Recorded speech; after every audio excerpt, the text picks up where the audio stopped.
It's so wonderful to be at this closing ceremony or seminar of 5-year-long technical cooperation focusing on investment promotion and in a way furtherance of business promotion between Japan and Bangladesh.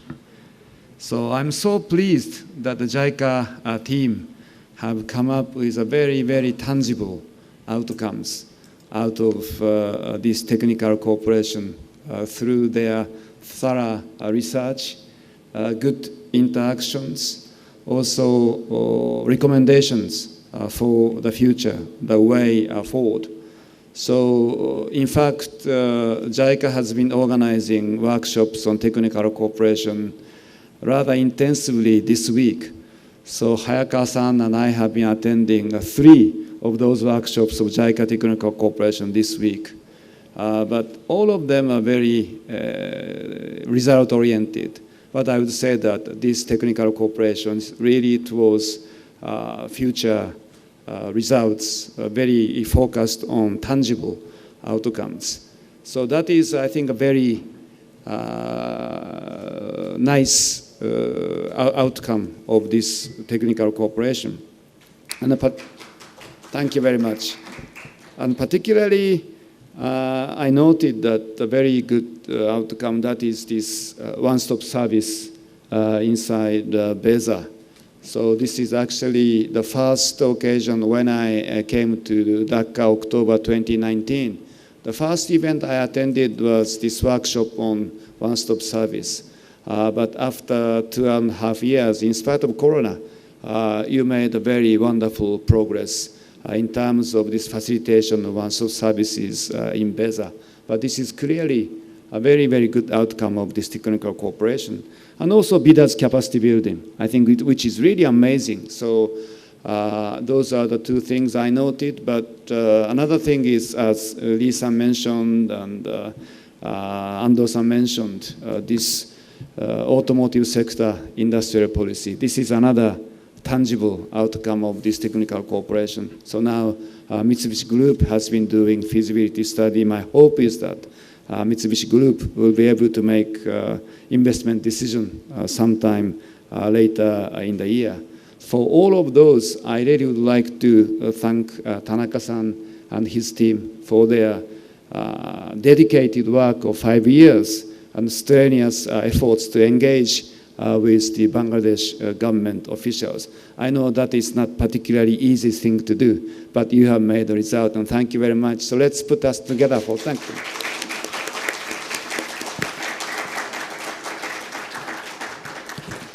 So over the last 2 years, the corona pandemic has caused a worldwide health and economic crisis. But I want to emphasize 2 positive points even during corona pandemic. One is the economic recovery of Bangladesh. Bangladesh showed wonderful resilience out of this corona pandemic. So recently, Nikkei ranked Bangladesh among the top 5 economies, which showed a very, very strong recovery from the crisis. I'm glad that the people here celebrate the Eid al-Fitr free for the first time in 2 years last week.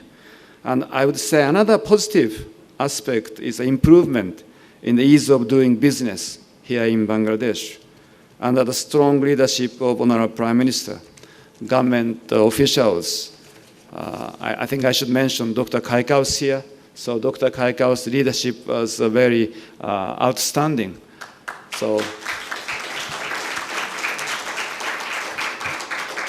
very outstanding in terms of bringing about, again, tangible outcomes in the improvement of ease of doing business.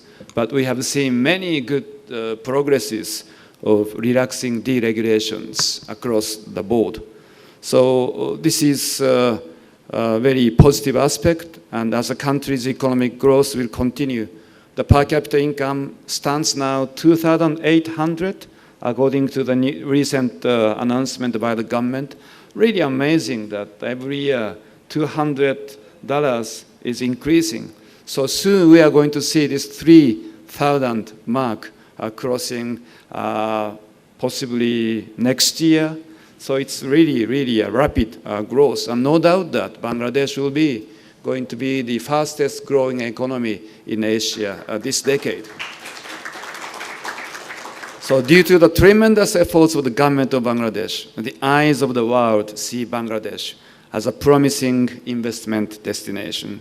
So this year is, of course, the 50th anniversary of the establishment of diplomatic relations between Japan and Bangladesh. In this milestone year, I am of the view that we can develop our business partnership further. Rather, we should, as plenty of opportunities are ahead of us. Like I said, Bangladesh showed wonderful resilience out of the pandemic. As a result, even bilateral trade increased. Bangladesh export to Japan has increased by 14% this fiscal year, between July and March. And I think investment is also increasing, coming from Japan to Bangladesh. And as Tanaka-san mentioned at the outset, according to JETRO's survey, 68% of Japanese companies are willing to expand their business operations in the coming 2 years. And it is also encouraging to note that the government forecast more than 7% GDP growth this fiscal year and 7.5% for the following year. Quality infrastructure projects have been a mainstay of our development cooperation with Bangladesh. In December, Dhaka Metro Line 6 will be commercially opening. Together with the establishment of the Bangladesh Special Economic Zone in Arai Hajar, which is also expected in December, investors' awareness on Bangladesh will be enhanced. I understand that BSEC, the Security Stock Exchange Commission of Bangladesh, plans to do a roadshow to attract FDIs from Japan in Tokyo and Osaka. And also this public-private economic dialogue will be held in Dhaka because new joint secretary is so keen to organize PPED sooner rather than later. So that the much-awaited direct flight between Dhaka and Tokyo Narita may start. And we should also have high-level exchanges between leaders.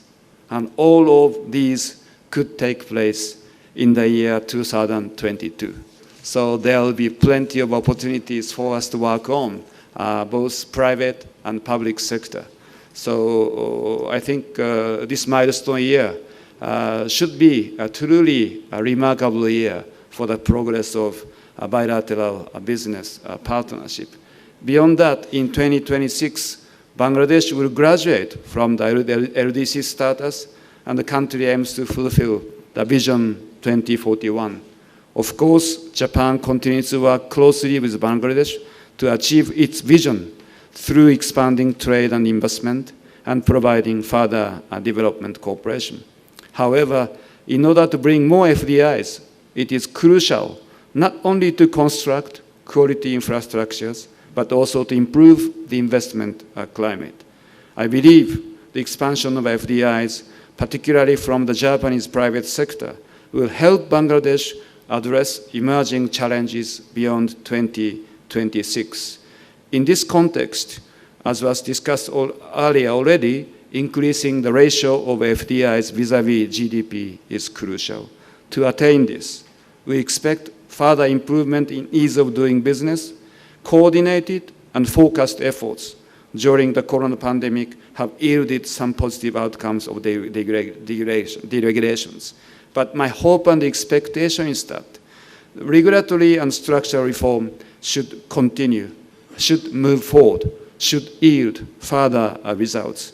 We hope the government will take up issues that Japanese companies face, and particularly those recommendations made by those experts and participants of this technical cooperation project raised. So through the presentations today, so clearly there is a way forward of each one of those organizations, what they should do, what they could do to bring about more investment coming from Japan. I think that is a very, very important agenda set by those participants of technical cooperation today. Thank you again for your wonderful, wonderful coordination, wonderful effort. And also in this context, the continuous improvement of the business environment in EPZs and SEZs will significantly expand FDIs. Ando-san mentioned the importance of transparency. I couldn't agree more with that.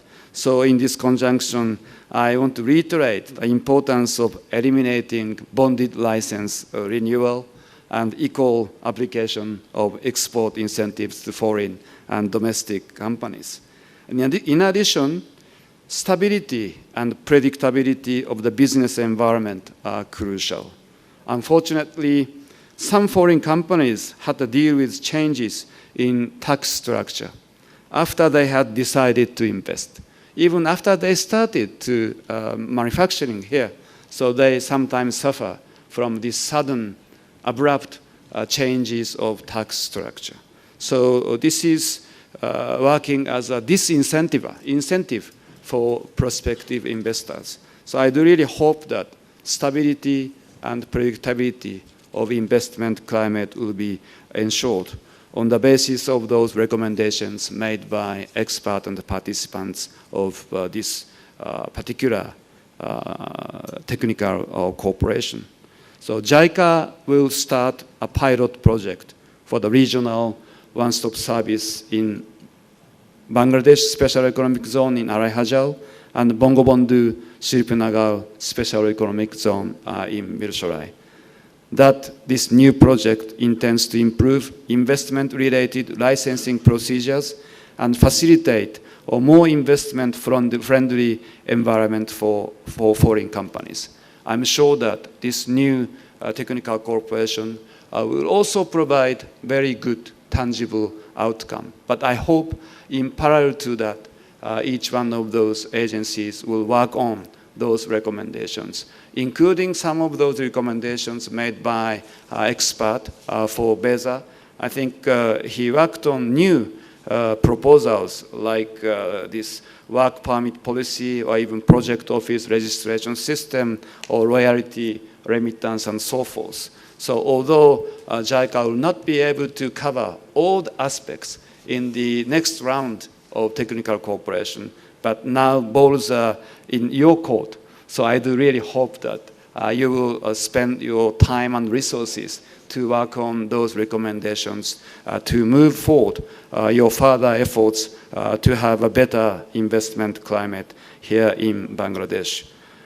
Japanese government and Japanese companies, I'm sure that are ready to continue to work with Bangladesh side for better investment climate, because it is our wish that the whole Japanese community here is really hoping that there will be better investment climate, there will be increasing trade, there will be increasing flow of investment coming from Japan. So we are ready to work together for this common cause, that is a further development of Bangladesh. So this year, 50th anniversary, so I always reiterate this. Japan will continue to stand by Bangladesh in its development journey until the country fulfills Vision 2041. So this technical cooperation is part of such cooperation by Japan, not only from the public sector, JICA, but looking at those representatives from the Japanese private sector.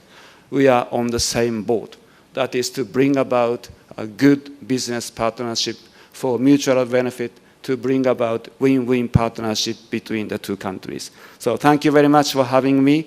সবাইকে অনেক ধন্যবাদ. Thank you very much.